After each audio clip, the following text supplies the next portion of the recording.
বজ্রপাতে বা দুর্ঘটনায় মৃত্যু হলে তার কি গতি হয়? এদের শ্রাদ্ধ আছে কি?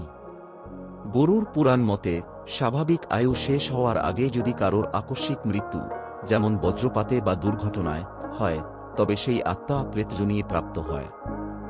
বায়বীয় শরীর, তাদের স্থূল শরীর নষ্ট হয়ে যায়, কিন্তু বাসনাযুক্ত সূক্ষ্ম শরীর থেকে যায়।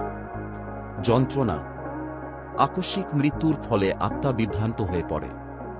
সে নিজের বাড়ি ও স্বজনদের আশেপাশে ঘুরতে থাকে, কিন্তু কেউ তাকে দেখতে পায় না। প্রবল ক্ষুধা ও তৃষ্ণা থাকলেও সে জল বা অন্ন গ্রহণ করতে পারে না। গতিরোধ, সাধারণ শ্রাদ্ধে এদের মুক্তি হয় না, কারণ যমদূতেরা এদের নিতে আসে না, এরা মর্ত্য ও পরলোকের মাঝখানে আটকে থাকে। গরুড় পুরাণের শ্লোক ও প্রমাণ। গরুড় পুরাণে ভগবান বিষ্ণু অপমৃত্যুর তালিকা দিতে গিয়ে বিদ্যুৎ বা বজ্রপাতের কথা উল্লেখ করেছেন। শ্লোক: বৃক্ষাদিপতনৈ কেচিদ বিদ্যুতো নিহতাশ্চর্যে, পাশাংঘাতৈ কেচিচ্চ মৃগাঘাতি বিহিংসিতা, তে বৈ প্রেতত্ব মায়ান্তি পিশাচাত্তং ধ্রুবঙ্খ। গরুড় পুরাণ, ধর্মকাণ্ড, প্রেতকল্প। ভগবান বিষ্ণু গরুড়কে বলছেন, হে গরুড়, যারা গাছ বা পাহাড় থেকে পড়ে বজ্রপাতে মারা যায়, পাথরের আঘাতে বা যানবাহনের ঘাতে, দুর্ঘটনা অথবা হিংস্র পশুর দ্বারা নিহত হয়, তারা নিশ্চিতভাবে প্রেত বা পিশাচ যোনি প্রাপ্ত হয়।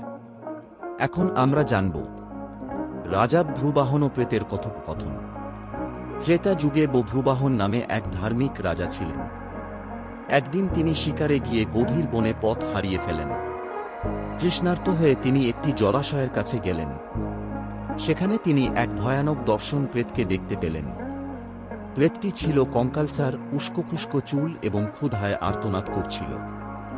রাজাকে দেখে প্রেতটি বলল, হে রাজন, আমি ভীষণ কষ্টে আছি, আমার উদ্ধার করুন। রাজা ভয় না পেয়ে জিজ্ঞেস করলেন, তোমার এই দশা কেন হল? তুমি কে? প্রেতের উত্তর, অপমৃত্যুর ফল। প্রেতটি বলল, আমি আগের জন্মে এক বৈশ্য অর্থাৎ ব্যবসায়ী ছিলাম। আমি বাণিজ্যের জন্য দেশান্তরে যাচ্ছিলাম। পথের মধ্যে ডাকাতরা আমাকে হত্যা করে, এটি এক প্রকার অপমৃত্যু বা দুর্ঘটনা। যেহেতু আমার মৃত্যু আকস্মিক ছিল এবং আমার কোনো পুত্র ছিল না যে আমার ঊর্ধ্বদেহিক ক্রিয়া অর্থাৎ সঠিক শ্রাদ্ধ করবে, তাই আমি এই প্রেতজনিতে আটকে আছি। শত শত বছর ধরে আমি এক ফোঁটা জলও পান করতে পারিনি। প্রেতটি আরও বলল, নদাহঞ্চ মে শ্রাদ্ধং নচ উদক্রিয়া, তেনাহং প্রেততাং জাত দুঃখঞ্চ অতীত দুংসহং। আমার দাহ সংস্কার ঠিকমতো হয়নি বা অশুদ্ধ ছিল, আমার শ্রাদ্ধ বা তর্পণ করা হয়নি, তাই আমি প্রেত হয়ে অসহনীয় দুঃখ ভোগ করছি।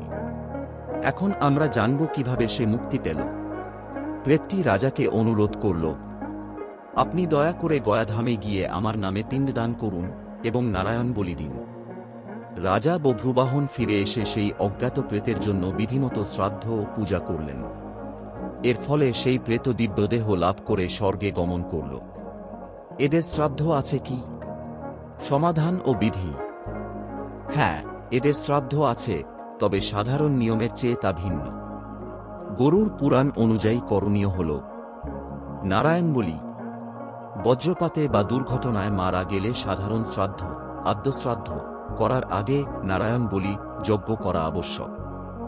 শাস্ত্রমতে অপমৃত্যু হওয়া ব্যক্তির আত্মা বিষ্ণুর আরাধনা ছাড়া মুক্তি পায় না। এটি সাধারণত নদীর তীরে বা তীর্থস্থানে করতে হয়। অশৌচ পালন।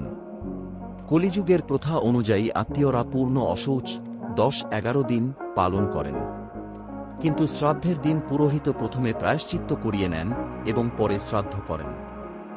গয়া শ্রাদ্ধ। সবচেয়ে উত্তম উপায় হল গয়াতে বিষ্ণুপাদ পদ্মে গিয়ে মৃত ব্যক্তির নামে পিণ্ডদান করা।